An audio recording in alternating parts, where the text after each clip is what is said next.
talking about our future, hearing your advice, you driving us to school all the time, especially when we had exams. Daddy, why did you have to leave us so soon? Never in a million years could we have imagined you'd leave us. You lived your life like a race, always trying to do more, love more, and share more.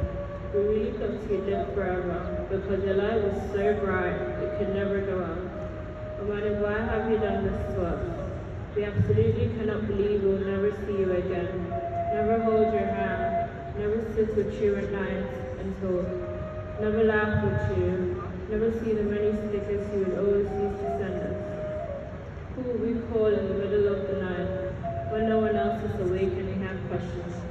Who will have all the answers to our problems?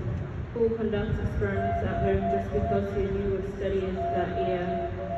Who else would fill the bathtub with our toys and objects just to teach us our humanist principles? We have lost greatly. We are irreplaceable, Eduardo. We are pain, but even in our pain, we choose to hold on to your legacy and take consolation in the fact that you are resting in the bosom of the Almighty God. We'll carry forward your values, live with your compassion, and let your light shine through us.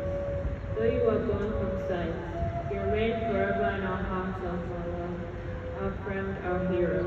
Rest well, Eduardo. Your race is done, but your impact will never end.